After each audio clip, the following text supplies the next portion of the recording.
And we're back live on the Dark Matter Digital Network and PSN Radio. This is Skywatchers Radio, and now we're live for the rest of this hour with our main guest, Mr. Scott Marlowe.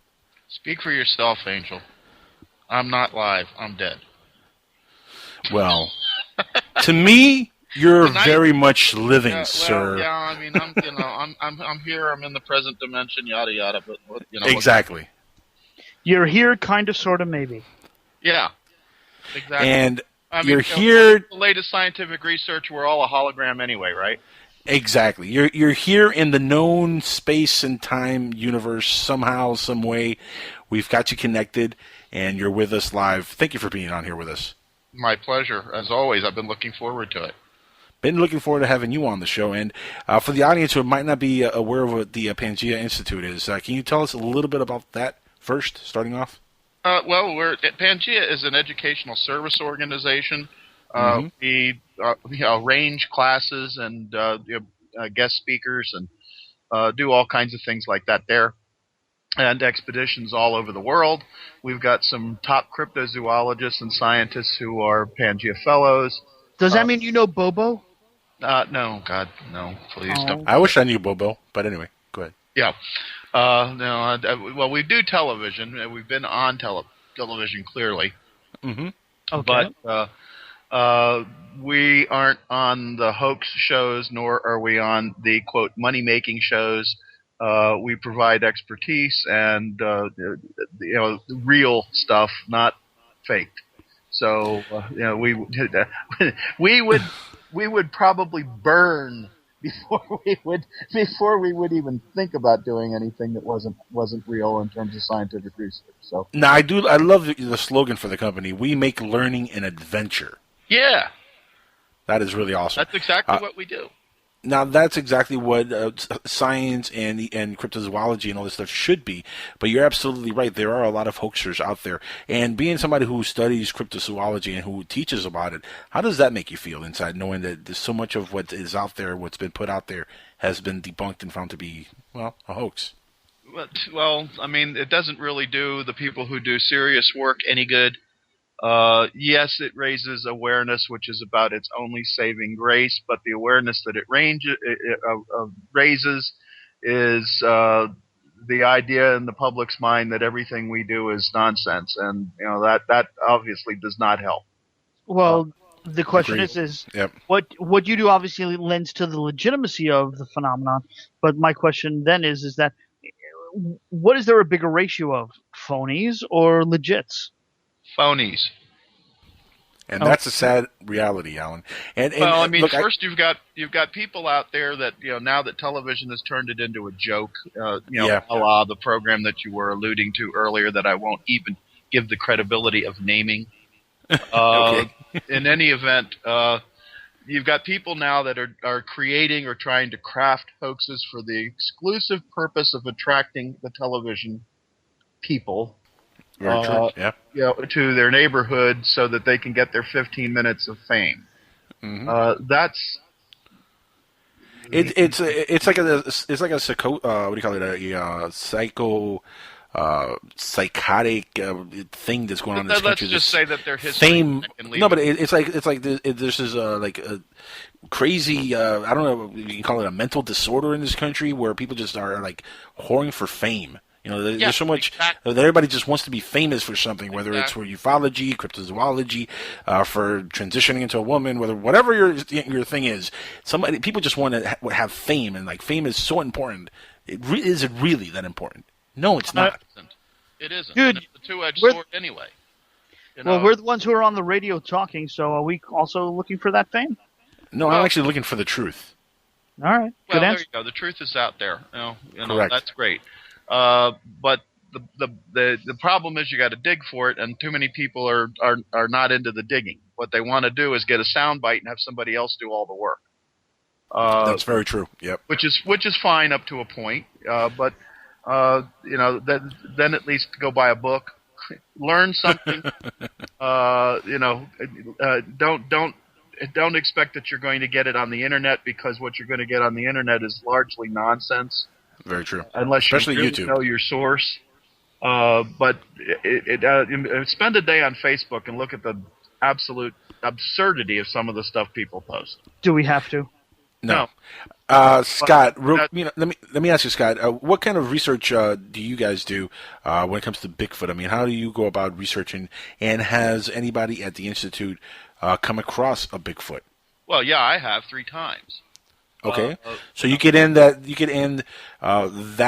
argument whether Bigfoot is real or not because you've seen Bigfoot.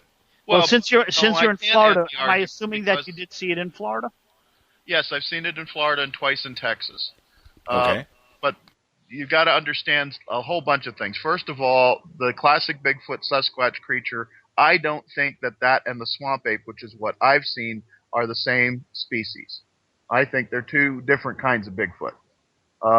Now, there are others around the world, and one of our newest Pangea fellows, Adam Davies, has done a considerable amount of work in Sumatra on the orang pendek, which is another form of the creature. And, Adam has done some really fine work. Ken Gerhardt has done quite a bit of work. He's also a fellow based in Texas, and he's had his own experiences with the sesamite from Central America and all of that. So, I mean... Now, hang on one second. I've heard of the orang pendek as well as the skunk ape. Now, what is a sesamite? It's a Central American version of a Bigfoot creature. Okay. How far back in history are there sightings for this thing? Well, they go back a long way. If you look at my book, Bigfoot and Art History, I've demonstrated that there are, although I grant you some of it's equivocal, but there are even cave paintings of these animals going back 50,000 years. Really? So it's absolutely not just a modern myth. It's been around for a long time. The first. My question. Hold on. So my question though, Scott, is why has not one been found and taken to a place where it could be verified? For some reason, they just doesn't work out that way. Now there are many accounts where something like that has happened, like Zena in the Republic of Georgia, formerly Russia. Okay. At the turn of the century, where it actually lived in the town. But it wasn't documented in a scientific way, so nobody knows for sure what's going on and what went on back then. We don't know if some of these accounts are true, but based on the artwork that I've discovered, I suspect a lot of these things are misidentification of a human being with a disease, if you want to call it that, or a condition known as hypertrichosis, which makes them excessively hairy.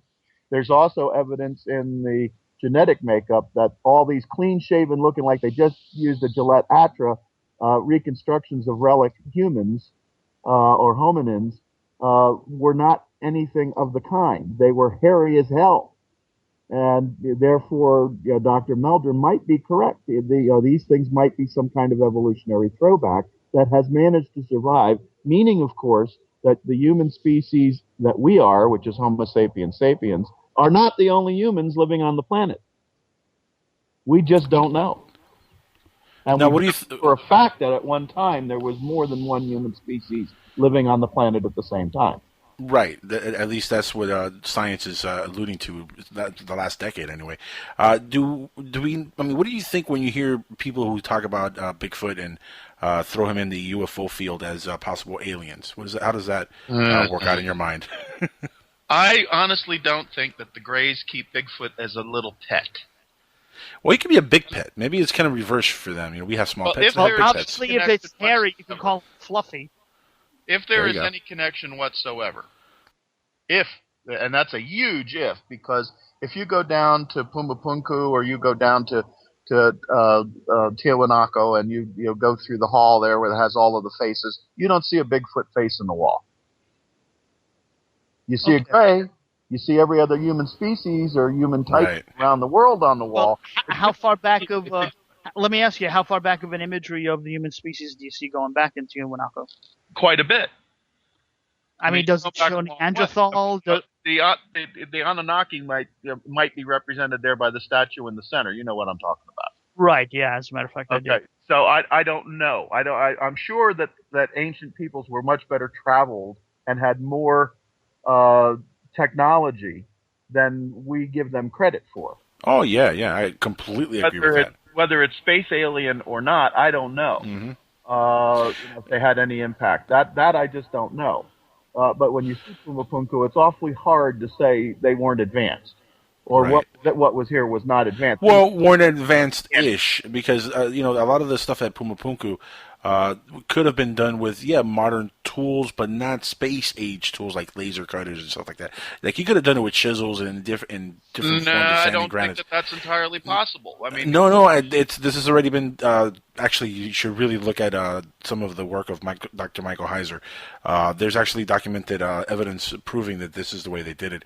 The people in the area actually know how it was done in Pumapunku. In fact, that place was raided, and a lot of the stones at Pumapunku ended up being used for the building construction of infrastructures in the area locally. So what you have there is just like the remnants of what was once there. And a lot of that stuff, look, here's the thing, Scott, and this is something that really upsets me about mankind and about the UFO field and every other paranormal group out there. They don't give any credit to human beings. Human beings are very smart. Human beings are also very dumb. Human beings are very clever, and human beings are also very ignorant.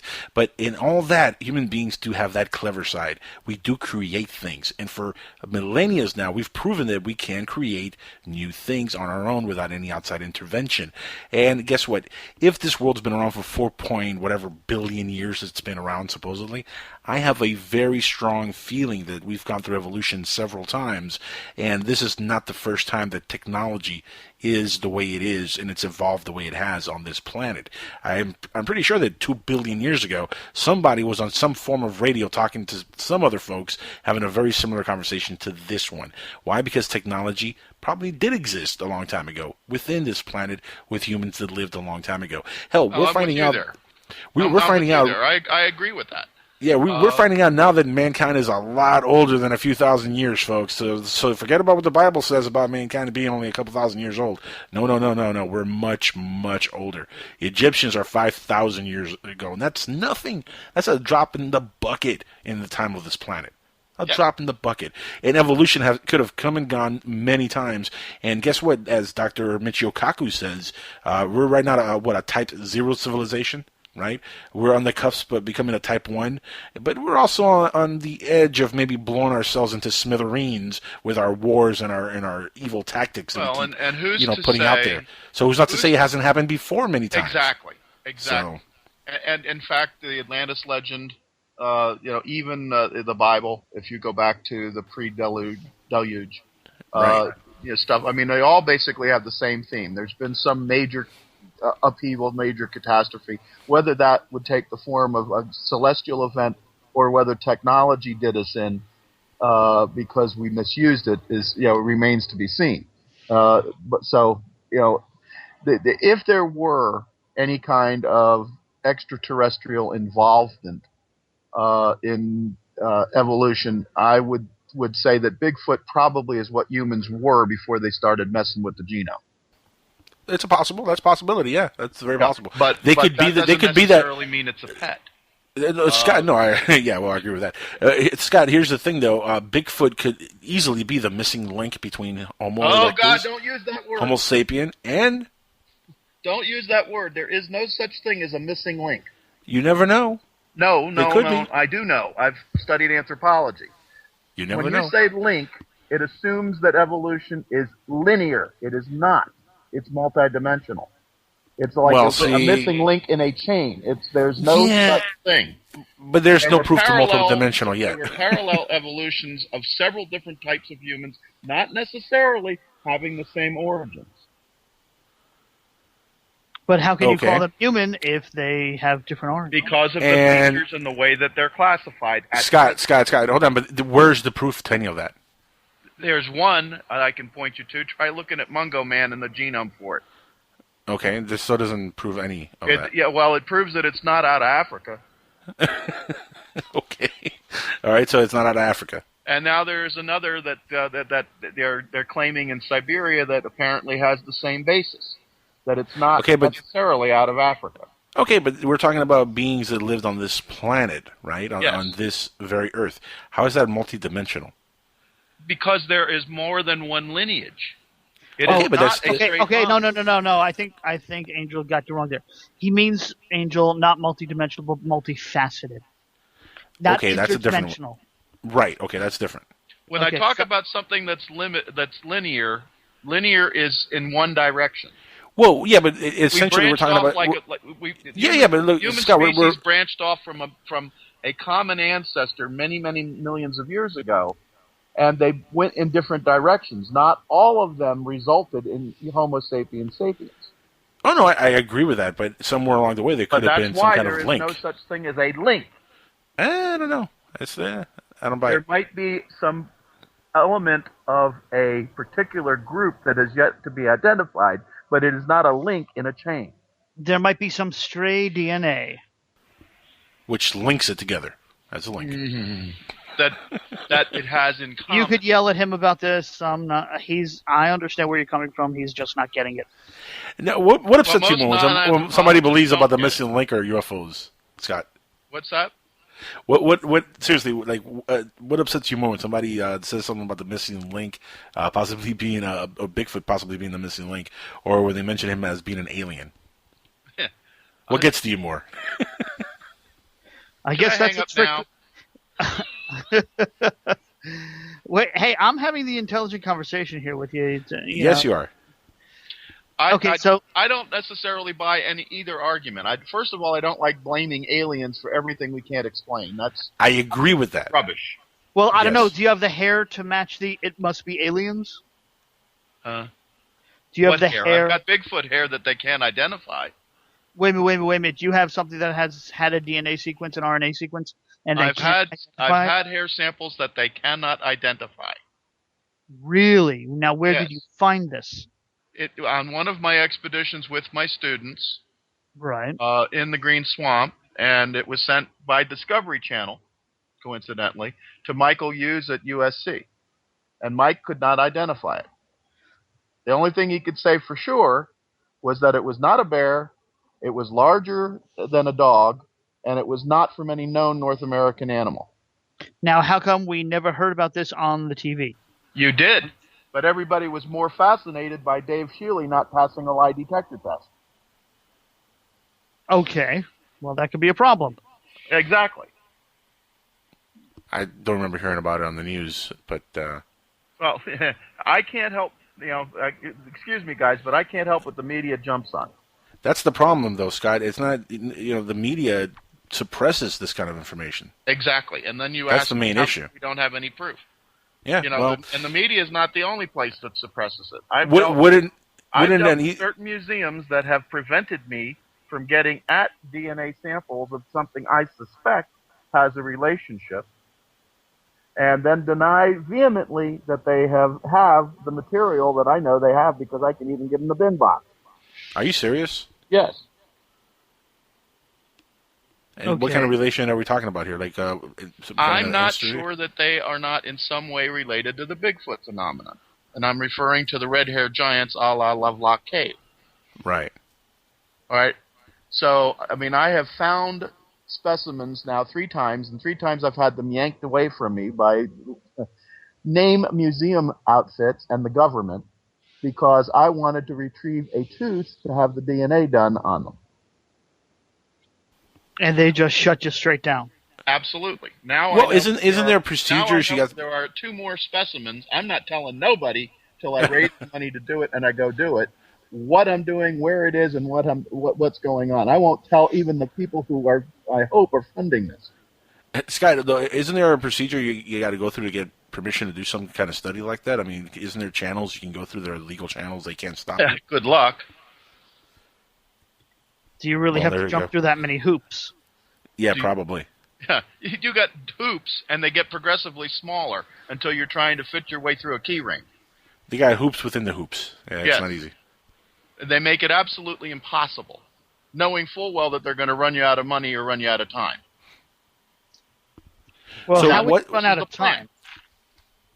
And that, of course, is the plan. Scott, here's a question. Yep. You've been in front of a Bigfoot on multiple occasions. You've seen them from either far away. We haven't talked the distance you were with them. You were away from them, but you've been at sites where Bigfoot has been present, and a lot of people have been at sites where Bigfoot has been present. Okay, forget about somebody running up to one and putting a gun in its head and shooting it. How about just shooting some footage that is authentic? How come that hasn't come out yet? I mean, the internet is a big place. Because when it happens, it's so unexpected. By the time you get a camera, even a digital one, and you start it up and it gets charged up, and you pull it up to take a picture, it's too late. The thing's gone already. Yeah, but with GoPro cameras nowadays, you'd figure somebody just have something ready to go, immediately. Not even that. What about all the trail cams? Please don't go there. It's not that simple. It's absolutely not that simple. And beyond that, okay, I go bananas with these blurry photographs. I mean, motion blur is one thing, but these photographs that are deliberately blurred to hide the fact that it's a phony drives me up a damn wall. Yeah, like the Roswell slides. Camera out there that doesn't have a viable. Sorry, I'm getting loud. A viable autofocus. Okay, but let me ask you. Trail cams that everybody's using. What about all the trail cams that are out there that nobody's caught anything on the trail cams? They have the back of somebody's head, a bear that has mange.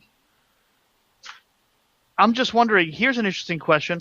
Do you think the Bigfoot can see into the infrared spectrum so they actually see the lights of the trail cam? Yes. What makes you think that? Because some of the things that I've had experience with in the field, particularly with Chester Moore and Chris Stevens in Texas, indicates to me that they can see the active infrared. Not the passive, but the active. Which means it's throwing infrared light out. Now, it makes sense that they would be able to see in the dark because most of their activity is nocturnal. Right. So if you tell me that can't happen, it couldn't happen. Bullshit. I can tell you for a fact. Scott, we can't curse on the show, so please. Okay, sorry about that. Bullcrap. Bottom line is, look at the Chinese kid with blue eyes that can see in the dark and read perfectly. If it can happen to a human, it can happen to a Bigfoot. I don't know about this kid, but that sounds interesting to say the least. I have heard about the Chinese kid with the blue eyes who can read in the dark. I've seen the video on that. It's very interesting stuff, but it but could. Hang on. It could happen to video if it's in the dark. Well, no, they show him they show him with the lights on, dude. Oh, okay. I didn't know. You can see his eyes are blue and he's Chinese. That doesn't come, easily. Blue, But he can read perfectly well in the dark, which means that he's seeing infrared. That's amazing. What more can I say about that? Well, not really. Look, animals have different vision than us. I mean, cats see in different spectrums of light. Yeah, exactly. So, I mean, it's not that far-fetched that a human or some other humanoid creature could be born with that kind of eyesight. It's not far-fetched at all. That's how evolution works. You know, if you need something, evolution favors what it is you need. Now, the question is, though, that Chinese kid, why would humans need that kind of eyesight? And is that a next step in our evolution, and he's just like the first? It could potentially be. I don't know. Mutation happens randomly, but if the mutation works for some reason, it's persistent. It becomes persistent. Yeah, but my question is that it's persistent in that lineage. It doesn't pop out somewhere else. It can and sometimes does. Other times it doesn't. It depends on the specific genetics and how whether it's dominant and recessive and getting into all that Mendelish stuff. I think this kid lived way too close to Fukushima, and that's why he glows. That's why he can read in the dark, and he glows in the dark while he's at it too. Well, here's another cryptid. Let me bring up the so-called black Florida panther, which I've also seen twice. Okay. Okay. According to every biologist on the planet, Puma concolor cannot exist as a black melanistic species. I don't agree with them. Why? Because, number one, I've seen it. Number two, so have many other people, including state officials who don't want to admit it, that have admitted it to me but won't admit it in public. All right? But there's a reason for it. Have you ever seen a Florida panther or a puma that is newborn? No, can't say that I have. Can't say, no. They have black and gold spots. Which is I'll take your word for it. Okay. Camouflage spot. So the black is there. It just doesn't turn on normally. Interesting. So when you are down in the grassland savanna of Florida, i.e. the Everglades, and you need that golden coloration as camouflage, the golden color of the panther works beautifully. But because of habitat encroachment, they're now moving upstate. Many people say, no, they're not, but they are. I've seen them. I've seen them on the border between Alabama and Florida. I've seen them up in the Panhandle. I know they're there. Now, if you look at the swamps up there, you have cypress swamps. Cypress swamps are dark at the base of the trees. They're not golden, they're not grassy, they're not bright colored. What's going to stand out, the gold or the black? The black's obviously better camouflage.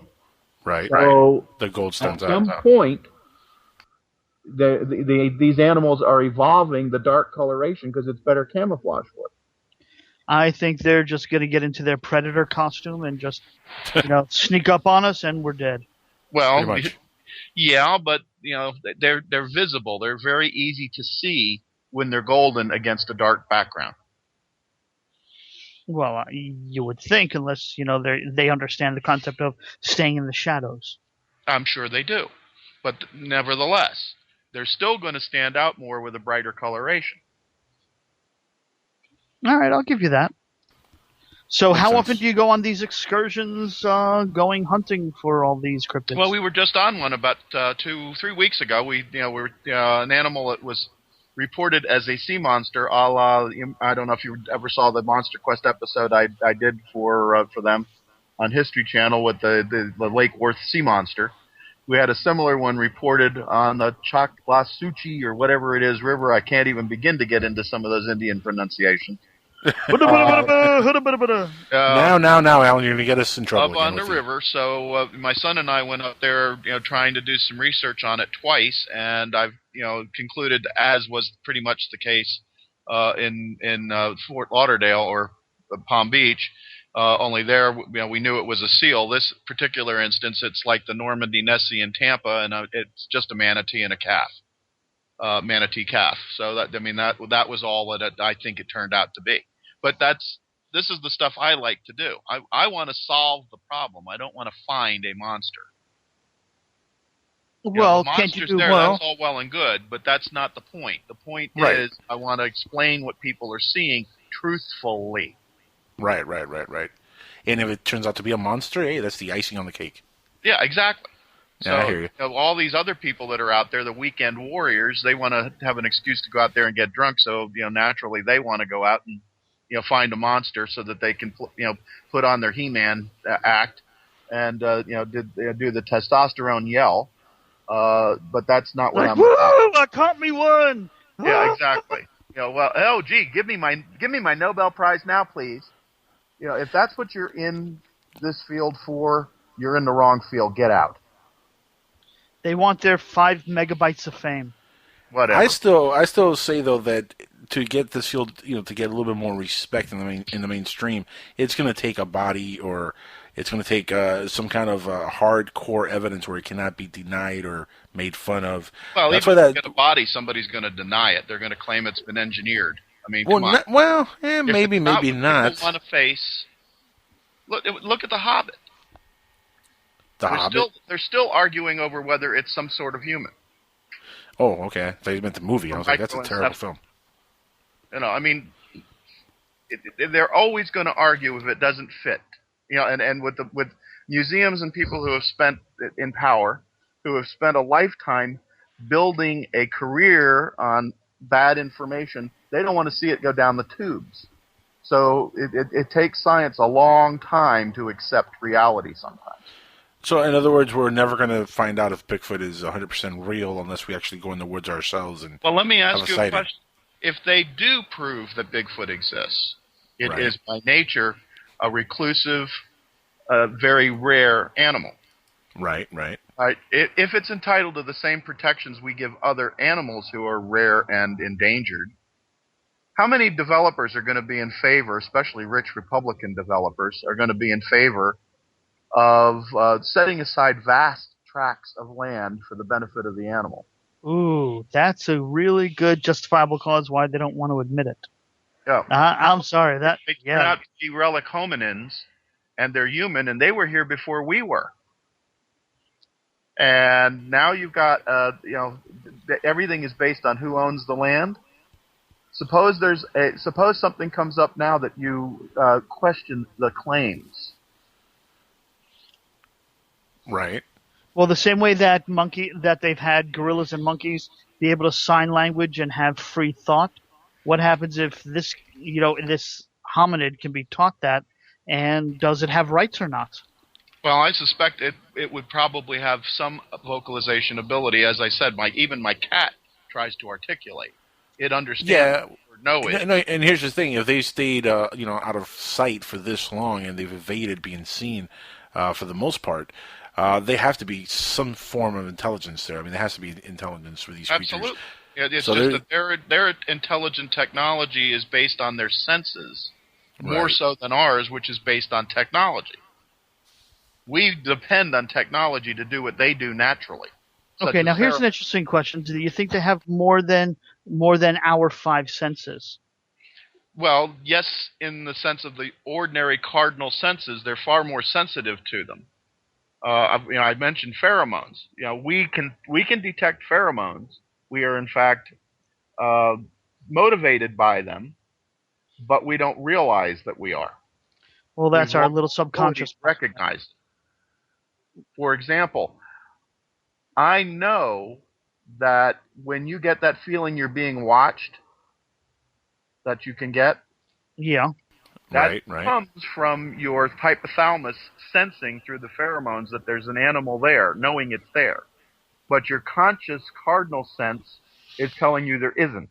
So you get that paranoid, something is watching me feeling. Huh. Okay. All right, I'm with you there. With an animal, they know something's there. They have no doubt of it. Very interesting. I must be broken because I don't feel my dog wings coming there. up on. I mean, electroreception in a shark. That shark can be completely out of your visual range. That shark knows you're there. Well, yeah, it's a predator. Well, it can smell blood. What? How many half Miles a mile away? Drop of blood in a couple million gallons of water. Exactly. It's amazing. Wow. So, I mean, animals have sensory apparatus that we may have had at one time, may still have, but we just don't use it. And because it's fallen out of use, we're not as adept at it. In tune with it. Yeah, we're not in tune with our own natural skills. Interesting. Which makes sense. Makes sense. It does. Yeah, no, look, when technology evolves and the more technological we get, the less and less of our own natural technology, which our own built-in technology we're going to need. We tuned ourselves out to nature. Basically. Yeah, pretty much. Yeah.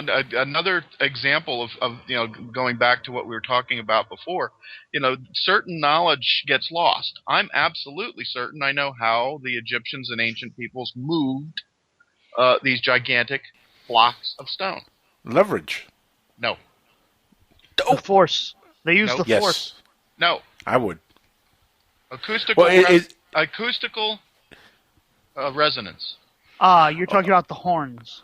Well, horns or whatever. I mean, you put something on it that resonates, a la what Tesla did with that building that's a famous legend, where he damn near brought the building down.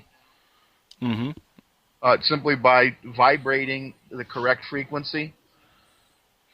I don't know if that'll work with really large stones, though, to build a pyramid. Yes, I'm sure it does, because I believe that's exactly what the gentleman that built Coral Castle down in Miami did to move those gigantic blocks of stone there. Actually, they had a whole thing on that on the news leverage. A while back, with him using cantilevers and leverage and pulleys. Yeah, it was leverage. Yeah. I live right near the Coral Castle. Which if you make the stone lighter by using resonance, you can do. Yeah, he didn't make it lighter by using resonance. No. He used cantilever systems and a whole bunch. Then why did he have all the electronics in his workshop that leads to a resonance or a resonator? I didn't happen to see and that what's part, the little black box that he kept putting on top of everything? I don't have a clue because I wasn't there, but you know. So I mean, I know that he used electricity. I know that he used some kind of an electrical device. Well, maybe to light the scenery while he was working with his leverage. Well, that doesn't explain the black box. It doesn't explain the rheostat that's in his lab. Well, might not, but I do know the lore. It has to do with leverage and, like Alan said here. Well, and that's fine. But then look at the Egyptians. You're going to tell me that the Dendera light wasn't a gas discharge tube? You're going to tell me that they didn't know what electricity was when the Baghdad battery? Have you heard of? Hold on. Have you heard of? I'm sure they had. I'm sure they knew about it. Yeah. Of course. Now, here's the thing. Have you heard of the inner ramp working theory now for the way the pyramids were built? Yes, I've heard about it. I mean, that actually makes perfect sense, and there's evidence within the pyramids themselves that this is how they did it. Within the entrances and the way the ramps go up. You can even see the scuff marks on the side where the ramps will be placed together. I mean, that is a very legit way of doing the pyramids, and a very easy way when you think about the complexity of building a pyramid. That's actually a very simplistic way of doing it, and it works. At least in theory, it works perfectly. And that's fine. But did that happen at Pumapunku with the H blocks? We never know. Yeah, I don't have an answer. Let me ask you: when you did go to Pumapunku, what hotel do you stay out there, or do you camp? I did the Pumapunku Inn. No, I didn't stay at a hotel. So you camped out, or what? No, I was with a family. Oh, okay. Oh, okay, cool. Is that like normal in Pumapunku? Like people stay with families in the local area? Or? Sometimes. As a matter of fact, I'm hoping that maybe this year, possibly next, before I get to the point that I can't handle the altitude. Before Nibiru shows up. I want to take my son down there because Robert would love to see that. Have you talked to the folks out there in Pumapunku about the coverage that their area is getting since the Ancient Aliens folks did their piece on there? Well, I mean, every time something's on TV, the tourism goes up, so that's cool. But see, you would figure they would live up to that and say, "Yeah, the aliens did it. Come see our land." A lot of people aren't as into see our stones. getting their 10 minutes of fame or 15 minutes of fame as we are here. That's unfortunately an American phenomenon, and it is. And yeah. It just like goes I said, it's a psycho. It's just something how crazy is happening in this country. Narcissistic and histrionic Americans can be. I wonder if I can Airbnb Pumapunku. I'm just wondering. You think they'll have anything on Airbnb? I don't know. Maybe. I wouldn't mind making a trip down to Pumapunku. That would be a fun thing to do. That'd be a great area to go down and there's lots of things down there. And that's not not the only thing to see. I mean, some of the museums in La Paz are phenomenal. Now the question is does anybody have an organized tour going there or doing that sure. on a regular basis? Sure. That are in our realm and community? I believe so. I think what is it? Eco Tours. Not to give anybody a plug, but there's a couple of outfits that do educational tours that take groups down there and have guides who have been there dozens of times and know their stuff. I mean, when I took Robert down to, we roughed it when I took Robert down to Cozumel to see some of the Mayan ruins and things that we were working with the Center for Mayan Studies in Miami. And had a wonderful time where we could do things because we were with that group that we wouldn't ordinarily get to do. People wouldn't ordinarily get to do. But I was fascinated when they showed me the burial stones that were coming up out of the ground from the excavation they were doing, and immediately recognized that some of the glyphs on the stones were not Mayan; they were Mende. Wow, no kidding. Yeah, that's very interesting. Now, here's an interesting question. West African traders, for those that don't know who the Mende were. Right. Now, here's something interesting. As Cuba opens up and becomes more accessible, do you think we're going to see any trips down there, and do you think we'll find anything down there? Yes, we're going to see them, and actually that's another trip I want to take very soon because me too. Theoretically, we're going to have a ferry that runs between Tampa and Havana shortly. Yes, that is coming up. They've been talking about that in the news actually recently here. Miami. I think there's going to be a ferry out of Key West and one out of Miami as well. Yeah. As you know, I'm in Miami and I'm Cuban. Yeah. Guess where I'm going to be going. I'm dying. I would love to see Cuba. Do you think? Let me ask you. What do you think What do you think is there for our realm of cryptozoology and ufology? That's where I was going to ask. Thank you for that's something I don't know, and that's one of the reasons why I'm curious. I really would like to meet a couple of my Cuban counterparts. Now, I'll tell you this much: there's definitely a lot of UFO activity up in Cuba. Right, and there's a lot of UFO activity in Cuba also. Yeah, oh yes. Yeah.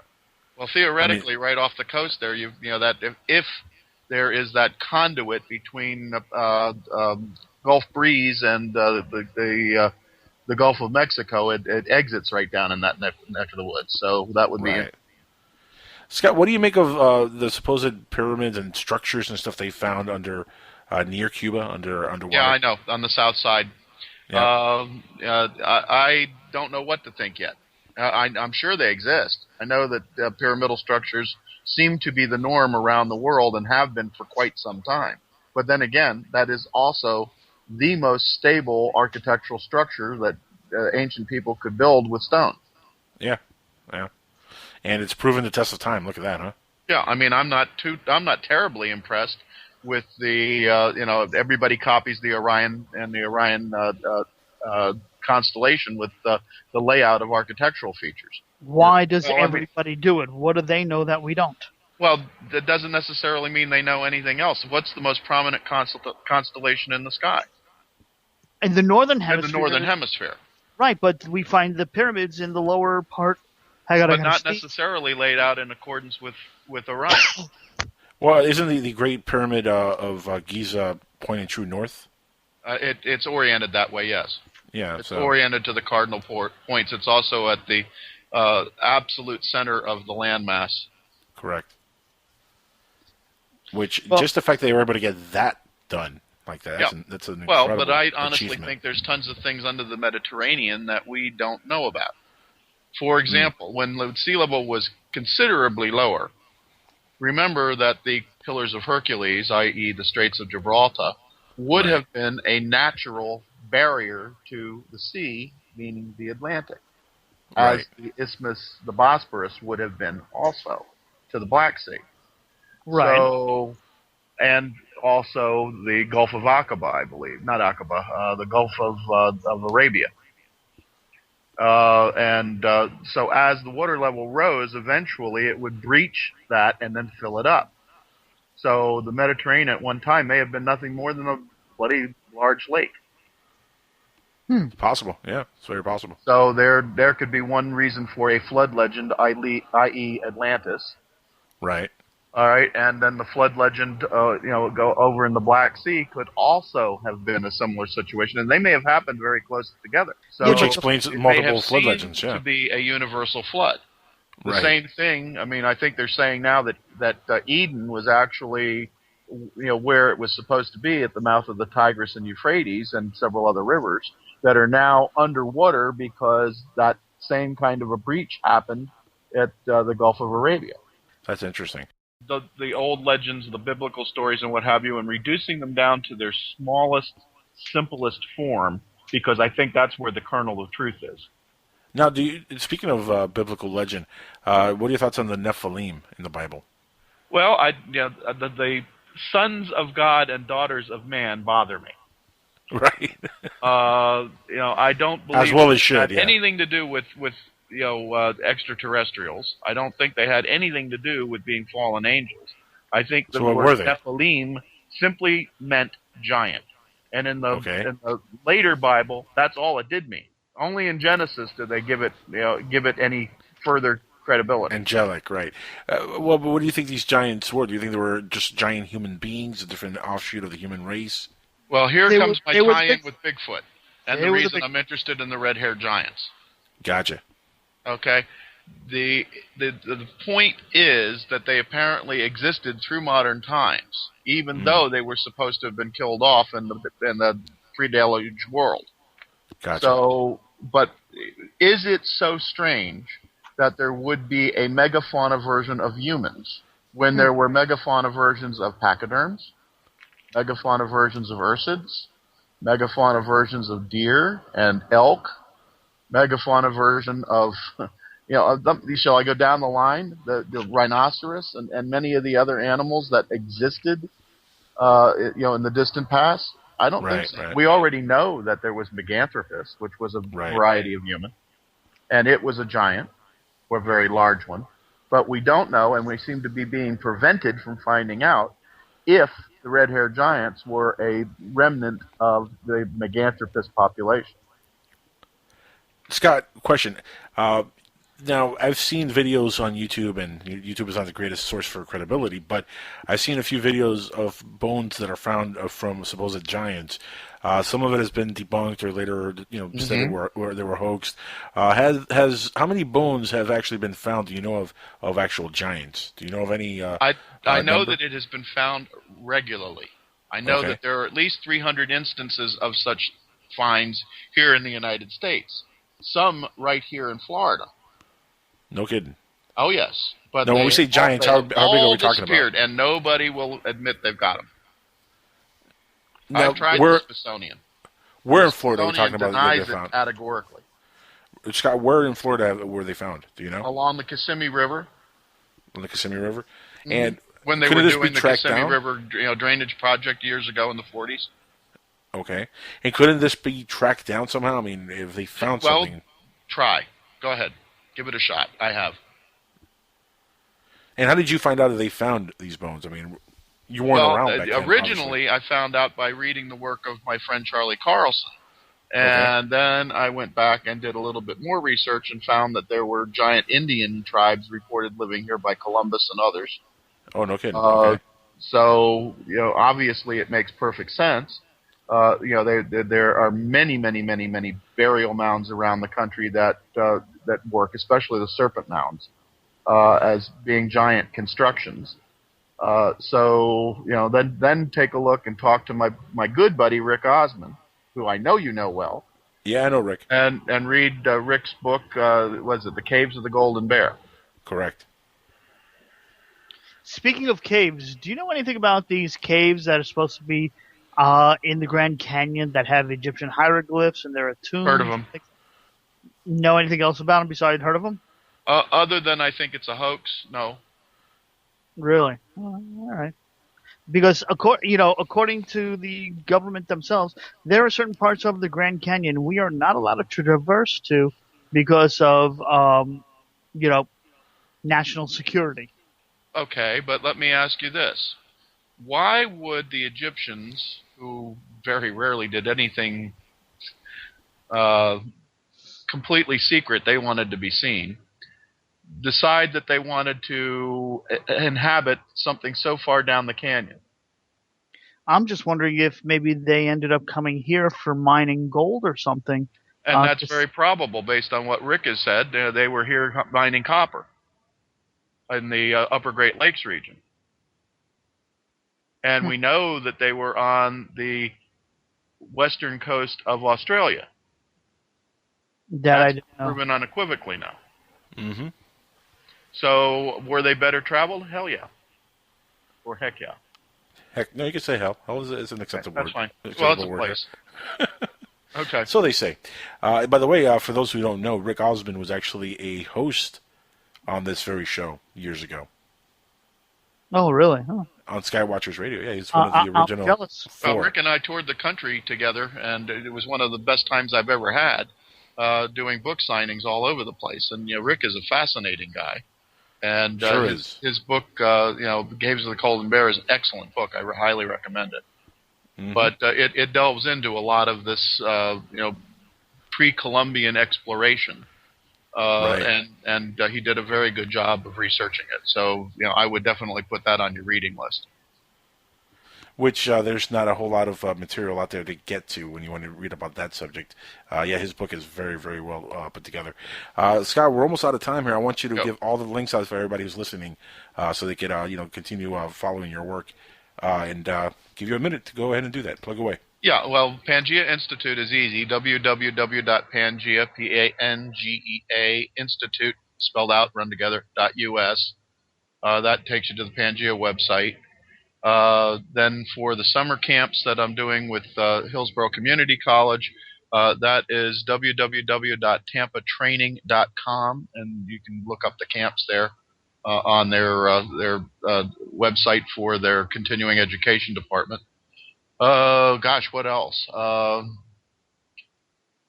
I can't think of any others off the top of my head. But, my books are all on Amazon. Yep. In Barnes and How Noble. many books? How many books in total have you written now? By the way. Oh God, I think I got 12 out there now.